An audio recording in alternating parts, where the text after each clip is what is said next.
Hello friends, welcome to R K exam cracker. मैं विष्णु दत्त शर्मा एक बार फिर से आपका अपने चैनल पर स्वागत करता हूं। दोस्तों, हर रोज़ की तरह मैं यहां पे आज फिर से आपके लिए एक इम्पोर्टेंट टॉपिक लेके आया हूं। जो आज का टॉपिक है वो दिल्ली सल्तनत से रिलेटेड है। जो दिल्ली सल्तनत का जो पीरियड है, जो टाइम काल था, ओके, उससे रिलेटेड ये हमारा जो सेकंड पार्ट है। इससे पहले मैं एक लेक्चर इस पे ले चुका हूँ, जिसकी मैं जो वीडियो होगी, जिसका जो डायरेक्ट लिंक है उसको मैं डिस्क्रिप्शन बॉक्स में डाल दूंगा। उसका डायरेक्ट लिंक आप उसको पहले देख लीजिए, उसके बाद आप इस लेक्चर को देखिए। ओके, उस लेक्चर में मैं जो स्लेव डायनेस्टी है, जो वंश है दिल्ली सल्तनत की जो स्थापना हुई थी, और उसके बाद स्लेव डायनेस्टी आई, फिर खिलजी डायनेस्टी आई, इनके बारे में मैं पहले वर्णन कर चुका हूँ। तो इस लेक्चर में मैं इससे आगे जो हमारी डायनेस्टीज आई, तुगलक वंश आया, सैयद डायनेस्टी और लोधी वंश है, उसके बारे में जो इम्पोर्टेंट नोट्स हैं, पॉइंट्स हैं, वो हमारे डिस्कस करेंगे। ओके, तो आइए शुरू करते हैं। देखिए, जो सबसे बाद में जो खिलजी वंश के बाद जो डायनेस्टी आई वो था तुगलक वंश। तुगलक वंश के बारे में जानते हैं। जो तुगलक वंश के जो फाउंडर थे वो गयासुद्दीन तुगलक जी थे। ओके, याद रखेंगे, फाउंडर का नाम ये पूछा जाता है कई बार, गयासुद्दीन तुगलक। ओके, और जिन्होंने ये, इनके बारे में एक दो इम्पोर्टेंट पॉइंट्स है, जैसे कि ये पहले सुल्तान थे दिल्ली सल्तनत में। जितने भी सुल्तान हुए उनमें ये पहले सुल्तान थे जिन्होंने कैनल्स, जो नहरें हैं इरिगेशन के लिए, जो भूमि को सिंचाई के लिए, जो इरिगेशन के लिए नहरें यूज होती थी, उनका निर्माण इन्होंने शुरू करा था। कंस्ट्रक्शन शुरू इन्होंने कराई थी। सबसे पहले ये ऐसे सुल्तान थे जो गयासुद्दीन तुगलक जी हैं। ओके, पर जो मैक्सिमम जो की गई वो फिरोज शाह तुगलक ने करी थी, ये भी याद रखेंगे। मैक्सिमम कंस्ट्रक्शन की जो कैनल्स की वो फिरोज शाह तुगलक जी ने। तो और इनकी जो है, इन्होंने 1320 से 1324 के बीच राज किया, रूल किया, और इनकी जो है डेथ हो गई 1324 में। जो कि इनकी डेथ के बारे में भी एक इम्पोर्टेंट पॉइंट है। इनकी डेथ कैसे हुई थी? इनकी डेथ कोलैप्सिंग ऑफ गेट, जो गेट था, एक जो बड़ा सा गेट था लोहे का, उस पर जो बिजली कोलैप्स हुई, पहले जो बिजली गिरती है हमारी आसमान से, वो कोलैप्स हुई, और उसके गिरने से वो फिर गेट गिर गया, और इनके ऊपर गिरने से उसकी मौत हो गई, गेट के गिरने से। ओके, तो ये सब इनके बारे में इम्पोर्टेंट पॉइंट। इनके बाद जो प्रमुख जो इनके शासक आते हैं तुगलक वंश के, वो थे मोहम्मद बिन तुगलक। इनके बारे में जानते हैं। जो मोहम्मद बिन तुगलक थे, ये गयासुद्दीन तुगलक के बेटे थे, उनके बेटे, और इन्होंने 1324 से 1351 के बीच राज किया। ओके, इनके रूल का टाइम है, ये टाइम पीरियड है जो 1324 से 1351 के बीच। ओके, और ये ऐसे, इनका जो है बिहेवियर था, जो व्यवहार था, वो हिंदू और मुस्लिम दोनों के प्रति एक समान था। ये ऐसे पहले रूलर थे जो होली है, जो हिंदू का जो त्यौहार है, होली का त्यौहार, उसमें पार्टिसिपेट करते थे। और ये provides higher post to Hindus, Hindu धर्म के जो लोग थे उनको भी इन्होंने हाईएस्ट पोस्ट जो प्रोवाइड की थी अपने शासनकाल में। ओके, इनके बारे में फिर ही ट्राइड टू इंट्रोड्यूस, इनके बारे में और इन्फॉर्मेशन क्या है, इन्होंने जो कुछ एडमिनिस्ट्रेटिव जो प्रशासन के जो रिफॉर्म्स थे, इन्होंने सुधार किए, उनके बारे में ये प्रमुख है। मेन इन्होंने 5 एम्बिटियस जो प्रोजेक्ट्स थे, इनके एम्बिटियस होता है महत्वाकांक्षी, जिनके सक्सेस होने की बहुत ही जो डिजायर होती है, जो हम सोचते हैं कि ये जो हम ऐसा करेंगे तो बहुत ही सक्सेस होगा ये आइडिया, ये प्रोजेक्ट। ओके, तो इनके जो 5 इतिहास में, जो मध्यकालीन इतिहास है दिल्ली सल्तनत का इतिहास, उसमें 5 इनके जो प्रोजेक्ट्स हैं एम्बिटियस, उनके बारे में काफ़ी वर्णन मिलता है, जो कि बहुत ही डिबेटल प्रोजेक्ट्स हैं, जिन पे काफ़ी चर्चा होती है, डिबेट्स होते हैं।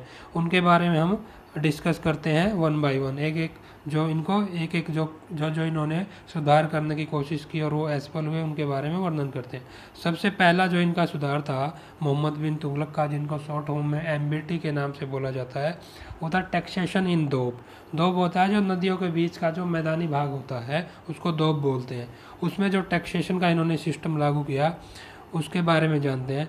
इनका ये सबसे पहला प्रोजेक्ट था। सुल्तान मेड एन इल एडवाइज, एक जो है काफ़ी बैड थी, जो काफ़ी इतनी अच्छी नहीं थी, फाइनेंशियल एक्सपेरिमेंट किया इन्होंने। एक जो दोब एरिया था, गंगा और जमुना रिवर के बीच का जो दोब एरिया था, उसमें एक एक्सपेरिमेंट किया। क्या किया इन्होंने? ही नॉट ओनली इंक्रीज, उन्होंने केवल यहाँ पे इनकम जो रेट था, टैक्स का रेट था, जो टैक्स लेते थे ये, उनका रेट ही नहीं बढ़ाया, बल्कि revived and created some additional अबवाब्स और सेसिज, कुछ अलग से जो सेसिज होते थे, टैक्स होते थे। सेसिज क्या होता है? जो टैक्स के ऊपर टैक्स के ऊपर कुछ और से ऐड करके, कुछ अमाउंट ऐड करके वो अलग से एक और टैक्स ले लेते थे, उसको सेसिज बोलते हैं। और पहले क्या बोलते थे उनको, अपनी भाषा में वो अबवाब बोलते थे। ओके, तो इन्होंने एक्स्ट्रा टैक्सेज भी, उन्होंने टैक्स का रेट ही नहीं बढ़ाया और काफ़ी ज़्यादा एक्स्ट्रा टैक्सेज भी लगा दिए। Okay, although the share of state remained half as in the time of Alauddin. जैसे अलाउद्दीन के टाइम में जो टैक्स का शेयर होता था स्टेट का, जो साम्राज्य एम्पायर का होता था शेयर, वो हाफ ही रहा।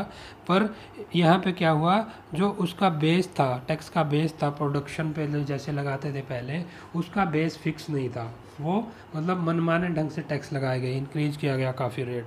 Prices were also fixed artificially, और जो है प्राइसेज भी, रेट है, चीज़ों के दाम हैं, वो भी आर्टिफिशियली, एक तरीके, बिना किसी तरीके से। आर्टिफिशियली मीन्स यहाँ पे अपनी मनमानी से ये भी काफ़ी जो है ये फिक्स किए गए इनके रेट्स भी, पर जो प्राइस थे, चीज़ों के दाम थे।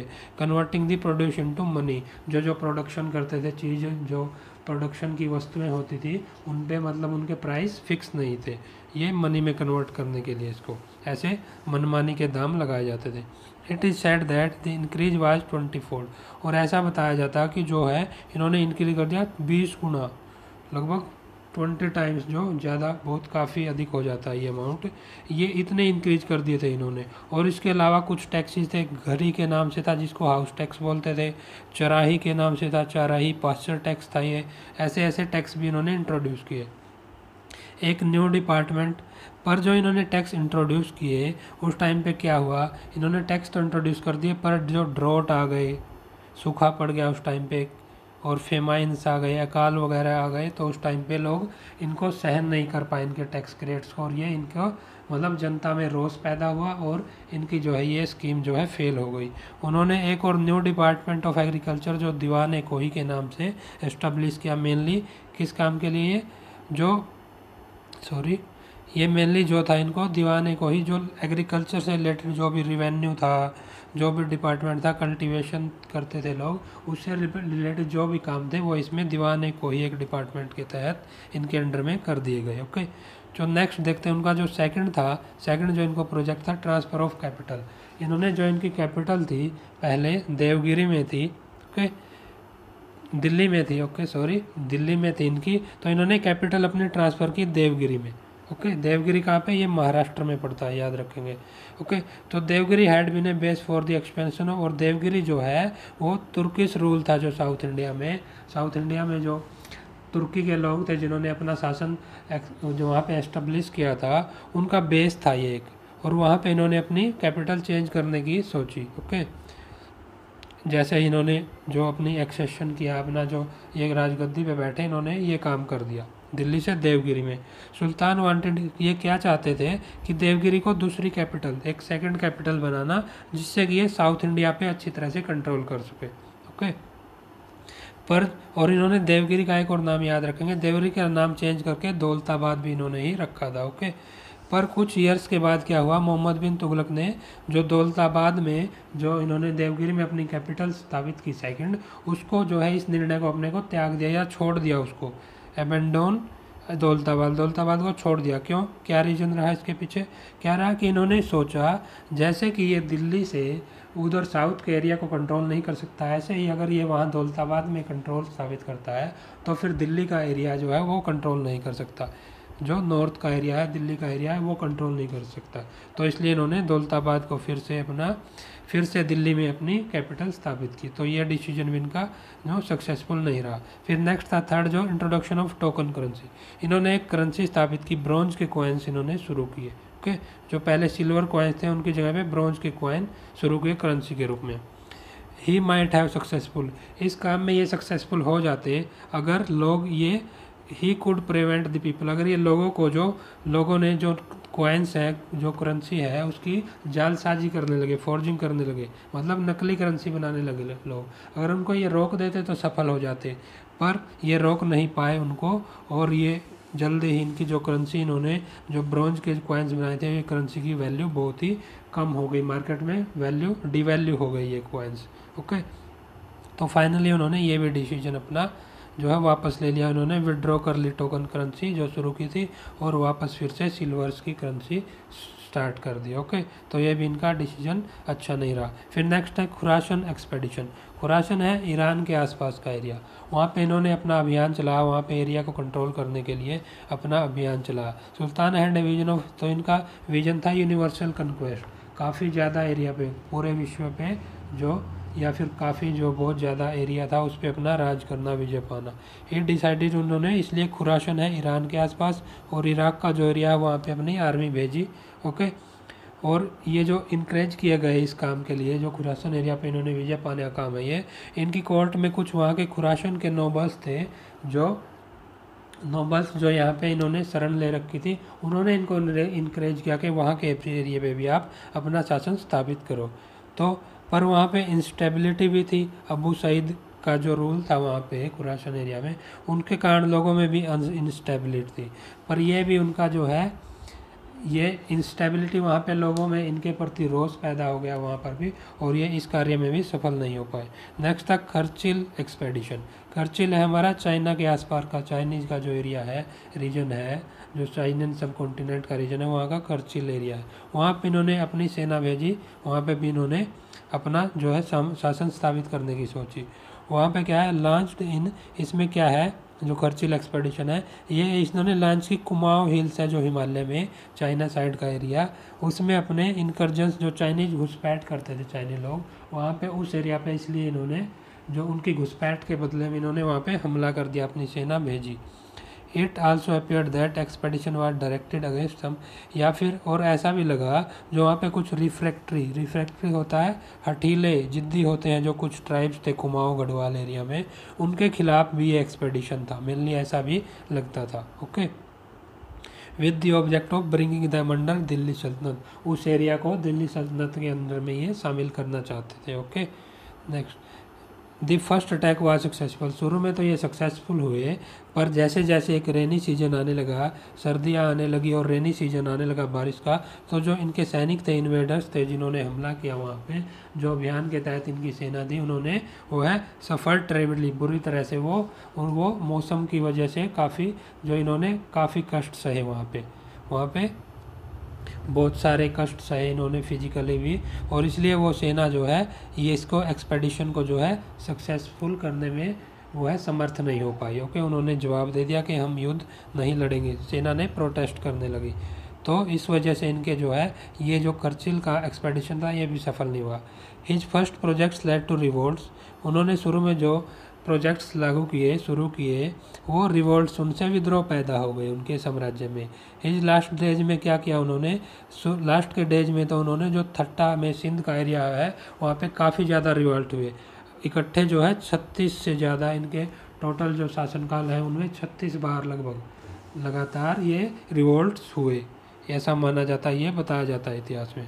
तो काफ़ी ज़्यादा इतिहास में इनके जो शासनकाल में है काफ़ी विद्रोह होने लगे, और इससे ये अपने प्रोजेक्ट्स में सफल नहीं हो पाए।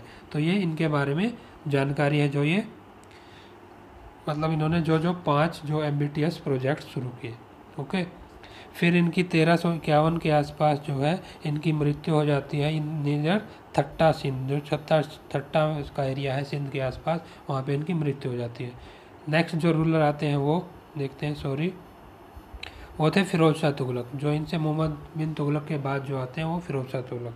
जो फिरोज शाह तुगलक है, इनको दिल्ली सल्तनत के इतिहास में एक प्रमुख काम के लिए जाना जाता है। इनका कोरोनेशन हुआ, जो इनको राजगद्दी पे बैठा गया वो 2 बार किया गया। सबसे पहले ऐसे सुल्तान थे जिनको 2 बार राजगद्दी पे बैठा गया।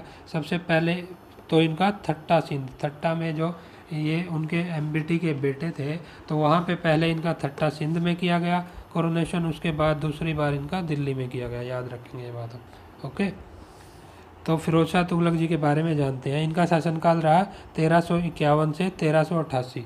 देखिए, मैं जो इंपॉर्टेंट पॉइंट्स बताता हूँ ये बीच बीच में एक्स्ट्रा इन्फॉर्मेशन, ये आप ध्यान से सुनिएगा और इनको नोट कर लीजिएगा, ये एग्जाम में बार बार पूछे जाते हैं। इनका शासनकाल 1351 से 1388 के बीच। ओके, आफ्टर हिज एक्सेशन, अपनी जो राजगद्दी पे बैठे, इन्होंने जो अपनी राजगद्दी संभाली, राजगद्दी पे चढ़े, he face the problem of preventing the imminent breakup of Delhi सल्तनत। उस टाइम पे दिल्ली सल्तनत की जो पोजीशन थी, जो एरिया था, वो काफ़ी वीक हो चुका था। तो इन्होंने जो टूट रहा था ये एरिया दिल्ली सल्तनत का शासनकाल, उसको बचाया इन्होंने अपने पॉलिसीज से। Okay, he adopted the policy of, कौन सी पॉलिसी इन्होंने, अपीज द नोबिलिटी, जो नोबल लोग थे, और आर्मी थी, और जो थियोलॉगियंस थे, जो धार्मिक लोग थे। थियोलॉगियंस होते हैं जो धर्म को सपोर्ट करने वाले धार्मिक लोग होते हैं, उनको इन्होंने उनको अपीज, उनको शांत करने की, उनको जो है खुश करने के लिए कुछ पॉलिसीज अपनाई। ओके, और क्या किया इन्होंने, asserting his authority over the only such areas, और ऐसे एरियाज पे अपनी अथॉरिटी, जो अपना शासन स्थापित किया जिनको ये कंट्रोल कर सकता था, जिनको सेंट्रल एरिया था जो मेनली, इन्होंने जो है ही मेड नो अटेम्प्ट, उन्होंने जो साउथ इंडिया का पार्ट था, दक्कन का पार्ट था, वहाँ पे कोई जो कोशिश नहीं की इन्होंने वहाँ पे शासन करने की, ज़्यादा दूर तक एरिया कंट्रोल करने की कोशिश नहीं की, पर जो सेंट्रल एरिया था वहाँ पे अपनी पकड़ मजबूत बनाई, जिसको ये पूरे ध्यान से अच्छे से कंट्रोल कर सकता था। ओके, नेक्स्ट, ही डिक्रीड, डिक्रीड होता है आदेश देना, ऑर्डर देना। उन्होंने आदेश दिया कि जब कोई भी नोबल, जो नोबल होते थे, नोबल लोग, जो नोबल पीपल होते थे, जो जिनके पास अथॉरिटी होती थी उस टाइम पे शासनकाल में, उन्होंने कहा अगर उनकी मृत्यु हो जाती है तो उनके सन को उनकी जगह पे जो है सक्सेसर बनाया जाता है, उनका बनाया जाएगा। और पूरा इक्ता होता है, इक्ता क्या होता है, जो लैंड का एरिया होता था, मैं पहले बता चुका हूँ पहले लेक्चर में भी। इक्ता जो लैंड होती थी, लैंड का जो एरिया आता था जिस पे वो अपना रिवेन्यू जनरेट करते थे, वो सब एक एक जो इक्तेदार जिसके पास होती थी ये भूमि, उस पर इक्तेदार बोलते थे। ओके, तो ये जो लैंड का जो पार्ट होता था, छोटा छोटा इक्ता बोलते थे उसको। ओके, और अगर उनके पास सन नहीं है, उनके बेटे नहीं है, तो सन इन लॉ को मिलता था उसका सक्सेशन जो उनके पास होता था। और अगर सन इन लॉ भी नहीं है तो फिर स्लेव, उनके जो दास होते थे, उनकी सेवा करते थे जो लोग, उनको मिल दिया जाता था ये। फिर फिरोज शाह ने और क्या किया, he extended the principle of hereditary to the army. Army होती थी जो उनकी सेना थी, उसमें भी ये जो हेरिडिटी का प्रिंसिपल है, वंश का, जो एक वंश थे अगले वंश में जो चीज़ें जो उनको दी जाती थी नेक्स्ट वंश वाली उनकी पीढ़ी को, ये आर्मी में भी शुरू किया। सोल्जर्स थे जो जब उनकी मृत्यु हो जाती तो उनके बेटों को उनकी जगह पे भर्ती कर लिया जाता था, इनको ये जॉब दे दी जाती थी। जो soldiers were not paid in cash, उस टाइम पे क्या होता था, कैश जो है, मनी जो सैलरी दी जाती थी जो सोल्जर्स को, वो कैश में नहीं दी जाती थी, बल्कि असाइनमेंट्स ऑन लैंड रेवेन्यू, उनको लैंड रेवेन्यू का कुछ पार्ट दे दिया जाता था, कुछ लैंड फिक्स कर दी जाती थी, उसका जो लैंड रेवेन्यू होगा वो सोल्जर्स को, रिवेन्यू ऑफ विलेज, जो जो गांव होते थे, छोटे एरिया होते थे, उनका रिवेन्यू के रूप में उनको दिया जाता था। तो ये नई टेक्निक थी, लेकिन ये जो है काफ़ी कुछ प्रथाएं पैदा हुई इससे, करप्शन भी पैदा हुआ इससे। एब्यूज मीन्स यहाँ पे प्रथा, बुरी प्रथाएं होती हैं जो, वो पैदा हुई, करप्शन भी काफ़ी हुआ इसमें। ओके, नेक्स्ट देखते हैं, फिरोज शाह तुगलक ने और क्या किया, try to win over the theologians, जो धर्म के लोग थे, धार्मिक लोग थे, धार्मिक सपोर्टर, उन पे जीतने की, उन पे जीत करने की, उनको उन लोगों को जीतने के लिए उन्होंने क्या किया, उन्होंने अनाउंसमेंट की, प्रोक्लेम किया, उन्होंने ऐसी घोषणा की कि वो एक ट्रू मुस्लिम है। जो धार्मिक लोग थे मुस्लिम धर्म के, उन्होंने बताया कि वो एक मुस्लिम किंग है और कट्टर मुस्लिम है। ओके, और जो इस्लाम के रूल्स हैं उसके अंडर में काफ़ी अच्छी तरह से फॉलो किए जाएंगे। टू कीप थियोलॉजियन सेटिस, और उन्होंने और क्या किया, उन्होंने he appointed them to high post and offices, जो उसके ऑफिसेज होते थे हाईएस्ट पोस्ट पे, जो मुस्लिम लोगों को उन्होंने रखा, थियोलॉगियंस को, जो धर्म के सपोर्टर थे उनको रखा, इन सब लोगों को अच्छी तरह से शांत रखने के लिए, सेटिस्फाई रखने के लिए। Okay, he tried to ban practices, उसने कुछ उस टाइम पे जो प्रथाएं चलती थी, कुछ जो ऑर्थोडॉक्स थियोलॉगियंस थे जो उनको अन इस्लामिक, जो इस्लाम धर्म के खिलाफ उन प्रथाओं को मानते थे, तो उन्होंने उन पे बैन लगा दिया। ओके, इन कुप्रथाओं पे बैन लगा दिया उन्होंने। जैसे कि एक प्रैक्टिस थी, मुस्लिम वुमेन थी जो संत होते थे उनकी समाधि पे वो जाती थी पूजा करने, तो उसने इनको बंद कर दिया, प्रोहिबिट कर दिया, इस पर बैन कर दिया उन्होंने। और जजिया बिके में, उनके टाइम में जजिया टैक्स होता था, जो टैक्स लगता था वो एक अलग से टैक्स बना दिया गया, पहले ये अलग से टैक्स नहीं था। Okay, Firoz refuse to exempt the Brahmans from the payment of jizya, और जो जजिया का जो टैक्स है उन्होंने ब्राह्मण से पहले लिया नहीं जाता था, उन्होंने ब्राह्मण से भी लेना, मतलब जो ब्राह्मण की छूट थी इसके लिए उसको ख़त्म कर दिया इन्होंने ब्राह्मण से भी जजिया टैक्स लेना शुरू कर दिया। ओके, टैक्सेशन सिस्टम इनका जानते हैं, जो टैक्स का इनके टाइम में सिस्टम था, इन्होंने बहुत कम टैक्स कर दिए थे। इन्होंने, ऐसा माना जाता है इनके टाइम में जो 33 के आसपास टैक्स थे पहले, उनको 4 टैक्स में, मेन टैक्सेज में जो कन्वर्ट कर दिया, और उनके नाम भी जो कुरान के अकॉर्डिंग जो उनके नाम गए हैं, जो ये टैक्स इम्पोज किए जाते थे उनके नाम इस प्रकार हैं। पहला था खराज, खराज को बोलते थे लैंड टैक्स, जो कि एक 1/10 of the produce of the land, जो प्रोडक्शन होती थी उसका 1/10 भाग जो खराज टैक्स के बारे में जो दिया जाता था, लोग इसको देते थे। ज़कात टैक्स जो लिया जाता था वो टैक्स ऑन प्रॉपर्टी पे टैक्स था, और ये 2.5% था। जो इनकम थी जो भी प्रॉपर्टी से, उसकी 2.5% ज़कात टैक्स लिया जाता था। थर्ड जो टैक्स था ये जजिया था, ये मैं पहले बता चुका हूँ आपको। ये सिक्योरिटी टैक्स था एक प्रकार का, और ये नॉन मुस्लिम से लिया जाता था, जो मुस्लिम धर्म से अलग धर्म के लोग थे, और इन्होंने ब्राह्मण से भी ये लिया जजिया टैक्स। खाम्स है जो 4th नंबर का जो टैक्स है, जो मनी ऑफ रॉबरी, जो रॉबरी है जो लूटपाट करते थे, ये जो एरियाज पे जहाँ पे विजय पाते थे और वहाँ से जो जो लूटते थे, जो जो वहाँ पे धन होता था उसको लूटते थे, उसका जो पार्ट होता था उसको खाम टैक्स बोलते हैं। उस पार्ट से 1/6 ऑफ दी बूटी होता है, पार्ट बूटी बोलते थे, पार्ट जो जो वहाँ से कैप्चर किया इन्होंने वार के दौरान, युद्ध के दौरान, उससे 1/6 पार्ट जो है इस टैक्स के रूप में राजा को, साम्राज्य को दिया जाता था। ओके तो ये सब टैक्स के बारे में। और जानते हैं फिरोज शाह तुगलक के बारे में। In order to increase agriculture, इन्होंने एग्रीकल्चर को जो है, जो जो खेती करते थे लोग, उसको प्रमोट करने के लिए इन्होंने अटेंशन किया इरिगेशन, जो सिंचाई करते थे। मैं पहले बता भी चुका हूँ आपको, फिरोज शाह तुगलक ने ज़्यादा से ज़्यादा कैनल्स की रिपेयर किया, कंस्ट्रक्ट किया। ओके फिरोज शाह ने क्या है, ज़्यादा से ज़्यादा कैनल्स को बनाया। पहली कैनल, 3-4 कैनल्स थी यहाँ पे मेन प्रसिद्ध। पहली जो कैनल थी वो थी सतलुज नदी से घग्गर के बीच का जो एरिया था। सेकंड कैनल थी जो, वो थी जमुना का, जो जमुना नदी थी उसका पार्ट है, जो उसका जो वाटर है, पानी है, उसको हिसार सिटी तक लेके गई, हिसार जो हरियाणा में है। थर्ड जो कैनल है वो started from the neighbourhood of Mandvi, Mandvi का जो एरिया है रियर का, एंड जो सिरमौर हिल्स है, सिरमौर की पहाड़ियाँ हैं, वहाँ से हांसी तक ये कनेक्ट की गई। थर्ड जो ये थी कैनल थी, नहर थी। फोर्थ जो कैनल थी flowed from the Ghaggar river से बाय द फोर्ट ऑफ सिरुस्ती का जो फोर्ट है, किला है, उससे होते हुए वो विलेज हीरा खेड़ा विलेज तक, हिरानी खेड़ा विलेज तक ये गई। ओके तो ये कैनल सिस्टम बहुत ही मजबूत हुआ, काफ़ी ज़्यादा नहरों का निर्माण हुआ फिरोज शाह तुगलक के टाइम में। नेक्स्ट है जो he was a great builder, फिर बिल्डिंग्स वगैरह, मोनूमेंट्स वगैरह भी काफ़ी बनाए। कौन कौन सी हुई, इन्होंने शहरों का निर्माण किया कुछ, जैसे फतेहाबाद, हिसार, ये सब दोनों हरियाणा में पड़ते हैं। जौनपुर और फिरोजाबाद है, ये यूपी में पड़ते हैं। इन शहरों का निर्माण, इनका फाउंडर माना जाता है फिरोज शाह तुगलक को। During the Bengal campaign, Bengal campaign के दौरान, जो इन्होंने बंगाल पे जो अपनी विजय का जो कैंपेन शुरू किया, उसके दौरान क्या किया इन्होंने, कुछ इलाकों का नाम इन्होंने बदला, जैसे इकडला का नाम इन्होंने आज़ादपुर रख दिया और पंडुआ का नाम फिरोजाबाद कर दिया। ओके ये एरियाज़ के नाम इन्होंने कन्वर्ट किए। उसके टाइम में जो 2 पिलर्स ऑफ अशोका, अशोक के जो 2 पिलर हैं, मौर्य काल के जो 2 पिलर स्थापित किए थे उन्होंने, अपनी इंस्क्रिप्शन लिखी थी इन पिलर्स पे जो अशोका ने, वो एक तो टोपरा का जो पिलर है और एक है मेरठ का। उन दोनों को ये अपनी दिल्ली जो एरिया है, दिल्ली का एरिया जहाँ पे ये राज्य करते थे, जहाँ से राज्य करते थे, जो उनकी कैपिटल थी, वहाँ पे ये लेके आए दोनों पिलर्स को के वहाँ पे स्थापित कराया। नेक्स्ट है he established a hospital at Delhi, Delhi का एरिया, वहाँ पे एक हॉस्पिटल स्थापित किया इन्होंने, जो कि जिसको क्या बोलते थे इनके शासनकाल में, दर उल शिफा। ओके दर उल शिफा बोलते थे इस हॉस्पिटल को।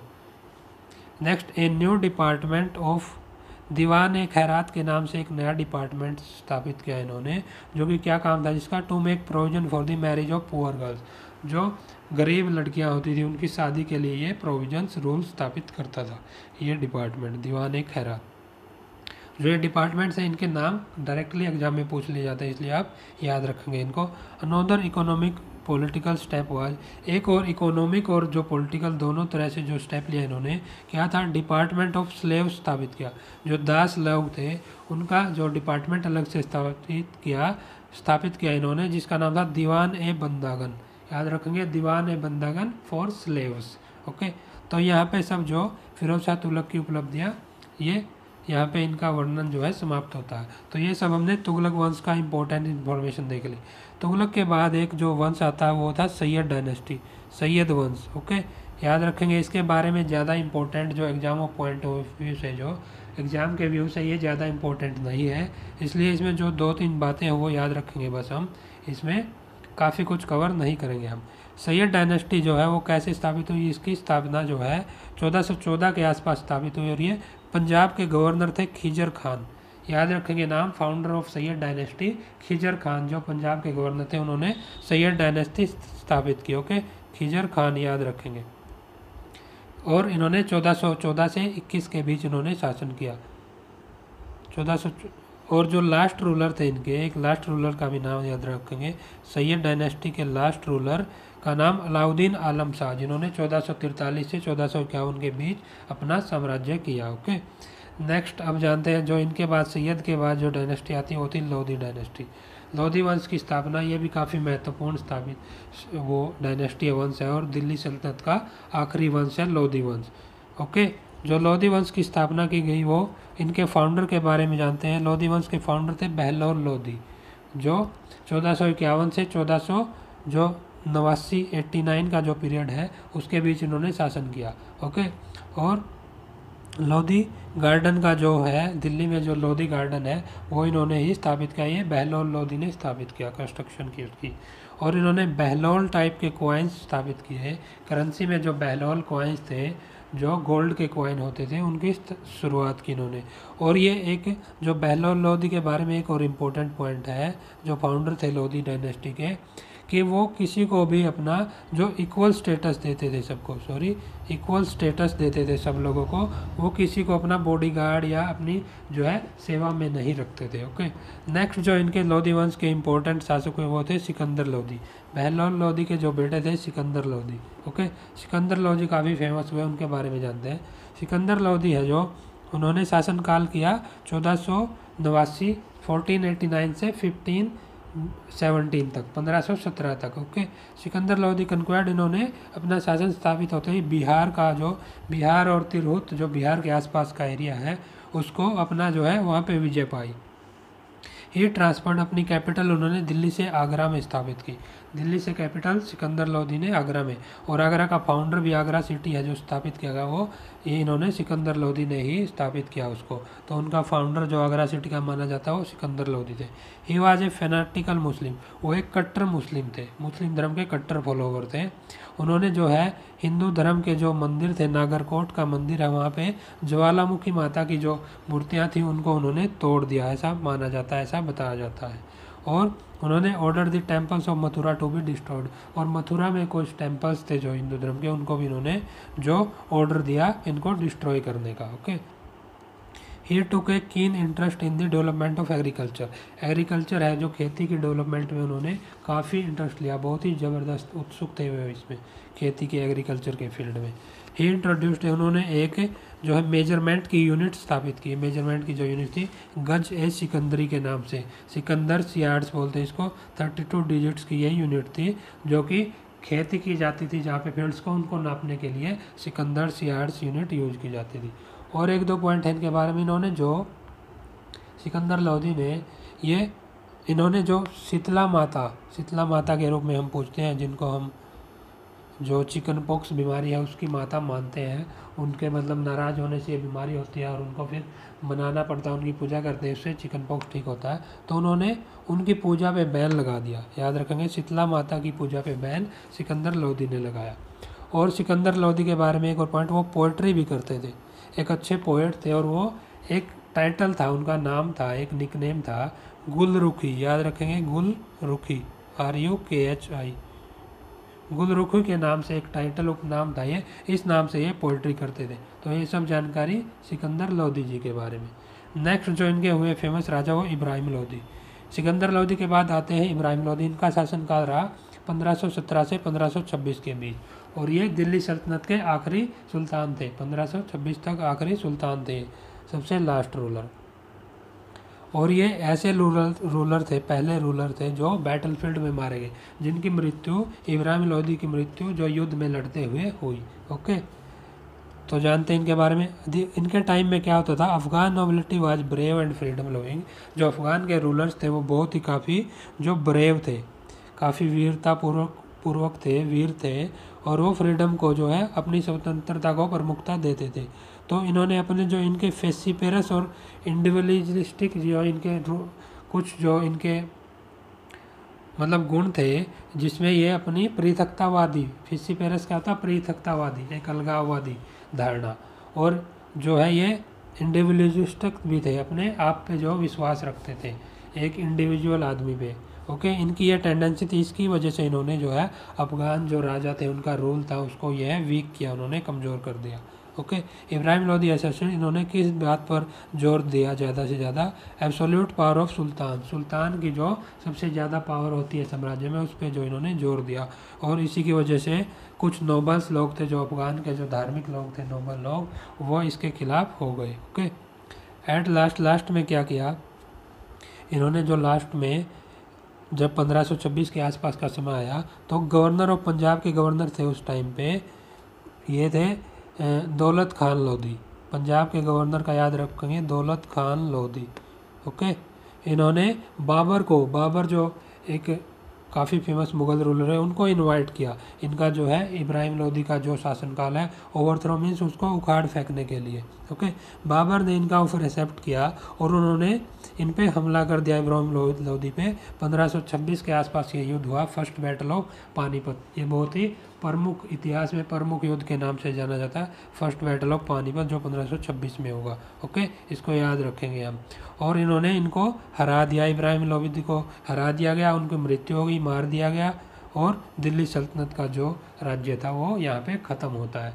और जो ये याद रखेंगे, जो इनकी ग्रेव है पानीपत में, जो ये पहला युद्ध हुआ, पानीपत की लड़ाई हुई, उसमें इनकी ग्रेव स्थापित है, जो इनका मकबरा है या फिर समाधि बोलते हैं, वो पानीपत में है। याद रखेंगे, इब्राहिम लोदी की समाधि पानीपत में स्थित है। ये क्वेश्चन बार बार एग्जाम में पूछा जाता है। तो यहाँ पे दिल्ली सल्तनत का जो है रूल है जो समाप्त होता है 1526 तक। ओके, अब हम जो लोधी वंश में कुछ एडमिनिस्ट्रेशन से रिलेटेड कुछ रिफॉर्म्स थे, कुछ पॉलिसीज़ थी इनकी, इनके बारे में कुछ इंपॉर्टेंट पॉइंट्स जानते हैं। ओके, जो लोधी वंश की कुछ पॉलिसीज़ थी उनमें क्या था, जो एडमिनिस्ट्रेशन का जो मेन फिगर था वो थे वजीर। वजीर के नाम से जो मेन पोस्ट थी। ओके, पहले के टाइम में क्या होता था, वजीर सिर्फ, इससे पहले के टाइम में मिलिट्री का लीडर माना जाता सिर्फ वजीर को। इस टाइम में उनका और जो दबदबा बढ़ा, वो काफ़ी एक्सपर्ट हुए और उनको पूरा रिवेन्यू अफेयर्स का, रिवेन्यू का जो रिवेन्यू कैसे स्टेट में जनरेट होता है उसके बारे में पूरी इनकम एक्सपेंडिचर पूरी जानकारी का जो जिम्मेदारी थी वो इनके हाथ में आ गया। और इनकी पोस्ट जो है काफ़ी जिम्मेदारियाँ बढ़ी और इनकी पोस्ट भी काफ़ी ऊपर आई, इनकी वैल्यू बढ़ी। The head of military department, इस टाइम पे जो हेड था मिलिट्री डिपार्टमेंट का, उसको क्या बोलते थे, याद रखेंगे, अरीज ए ममालिक। अरीज ए ममालिक जो इनका head of military department. His responsibility, उसकी क्या जिम्मेदारी थी, जो रिक्रूट करना, मिलिट्री में लोगों को भर्ती करना, इक्विप करना, उनको जो हथियार वगैरह होते थे वो सब देना, उनसे लेस करना और पे करना, उनकी सैलरी वगैरह प्रोवाइड करना, ये सब इस जो डिपार्टमेंट की जो ये पोस्ट थी अरीज ए मलिक उनकी रिस्पॉन्सिबिलिटी थी। नेक्स्ट जो है और क्या था, दीवान ए रिसालत के नाम से एक डिपार्टमेंट था, जो कि रिलीजियस मैटर्स, धर्म से रिलेटेड, धार्मिक, धर्म से प्रायण लोगों का जो डिपार्टमेंट होता था, धर्म को फॉलो करने वाले, उससे रिलेटेड जो फाउंडेशन होती हैं, स्टिपेंड्स टू डिजर्विंग स्कॉलर्स, जो वहाँ पे विद्वान होते थे, धर्म के लोग होते थे, धर्म के फॉलोवर, उनको जो स्टिपेंड्स दिए जाते थे, कुछ वेतन दिया जाता था जिसके वो हकदार थे, ये सब जो इस डिपार्टमेंट दीवान ए रिसालत के अंदर था। और इसके ऊपर जो प्रिसाइड करता था उसको बोलते थे चीफ सदर या चीफ काजी। चीफ काजी या चीफ सदर बोलते थे, जो रूल करता था, जो हेड होता था इस डिपार्टमेंट का। और काजी क्या करता था, Qazi dispense civil law based in Muslim law. और जो मुस्लिम लॉ, जिसको सरिया के नाम से बोलते हैं, सरिया क्या होते हैं, जो मुस्लिम लॉ होते हैं, मुस्लिम के रूल्स होते हैं, मुस्लिम कानून होते हैं, उनको सरिया बोलते थे। ओके, उस पर जो लॉ होते थे, काजी उनको डिस्पेंस करता था, उनको तैयार करता था और उनको अलग अलग स्थापित करता था, उनको बताता था, लागू करता था। हिंदूज का क्या स्थिति थी, हिंदूज थे जो गवर्न बाई, वो किनके द्वारा गवर्न किए जाते थे, वो पर्सनल लॉज, उनमें कुछ अलग पर्सनल लॉ थे, जो कि ग्राम पंचायत होती थी, जो गाँव में छोटे छोटे एरियाज होते थे, उनकी पंचायत डिसाइड करती थी उनके रूल्स कानून हिंदूज के। वैन दी तुर्क्स कन्क्वायर्ड, जब तुर्की ने जब इन पे हमला किया था, जब शुरू में पहले जो एरिया था हमारा मध्यकालीन भारत का एरिया, वहाँ पे जो तुर्की का जो शासन स्थापित हुआ, उन्होंने शुरू में हमला किया था, उन्होंने जो अपनी ज़मीन थी, लैंड थी, छोटे छोटे, कुछ छोटे और कुछ बड़े पार्ट्स में अलग अलग डिवाइड किया था। तो इनको वो इक्ताज बोलते थे और इक्ता के जो मालिक थे इक्तेदार बोले जाते थे। तो उस टाइम पे ये सब तुर्की नोबल्स यहाँ पे अपने रूल्स को फॉलो करवाते थे, लोगों से अपने रूल्स लागू करते थे। तो जो ये इक्ताज स्थापित किए गए थे, इस टाइम में जो लोधी वंश का काल था, इसमें क्या हुआ, अब ऑफिसेज ऑफ दी होल्डर्स थे, जो इसके ऑफिसेज, जो ये ऑफिस होते थे इनके, इन एरियाज के, उनके होल्डर को मुक्तिज बोलते थे। ओके, और ये जो अलग अलग ट्रैक्ट्स जो स्थापित किए गए एरिया, यही बाद में प्रोविंस, प्रांत के नाम से या सूबाज के नाम से, सूबे के नाम से ये बने। इनके जो इन छोटे छोटे एरियाज से ही बाद में सूबे बने, प्रांत बने अलग अलग, ऐसे ये डेवलपमेंट हुई। बिलो द प्रोविंस, जो प्रांत स्थापित हुए, उनके नीचे जो होते थे स्थापित जो एरिया, उनको सिक्स बोलते थे, सिक्स के नाम से, SHIQS। ओके, और उनसे नीचे जो एरिया थे उनको परगना बोलते थे। ओके, सबसे ऊपर प्रोविंसेस, फिर सिक्स, फिर परगनाज। ओके, और इस टाइम पे जो विलेजेस हैं, जो गांव वगैरह थे, गांव वगैरह का जो एरियाज था, उनको ग्रुप किया गया था लगभग 100, यानी ये बीच में ओब्लिक आएगा, 100 या फिर 84, 100 या 84, जिसको 84 बोलते थे, मेनली 84 नाम से प्रसिद्ध है, हिंदी में बोलते थे 84। ओके, ये टोटल इतने परगनाज थे, और जो परगना का हेड था उसको आमिल बोलते थे, याद रखेंगे पोस्ट का नाम, परगना का हेड आमिल। परगना जो सबसे नीचे का जो लैंड का एरिया था, ट्रैक्ट्स था, पार्ट था। मोस्ट इम्पोर्टेंट विलेज पीपल थे जो लोग के विलेजेज में, वो क्या करते थे, उनको क्या बोलते थे, खूट्स। जो मोस्ट इम्पोर्टेंट लोग थे उनको खूट्स के नाम से बोलते थे, जिसका मतलब होता है लैंड ओनर, जो भूमि के मालिक होते थे। या फिर उनका दूसरा नाम था मुकद्दम, जो हेडमैन के नाम से बोलते थे, जिनको हेडमैन बोलते थे, हेड होते थे जो, उनको मुकद्दम बोलते थे।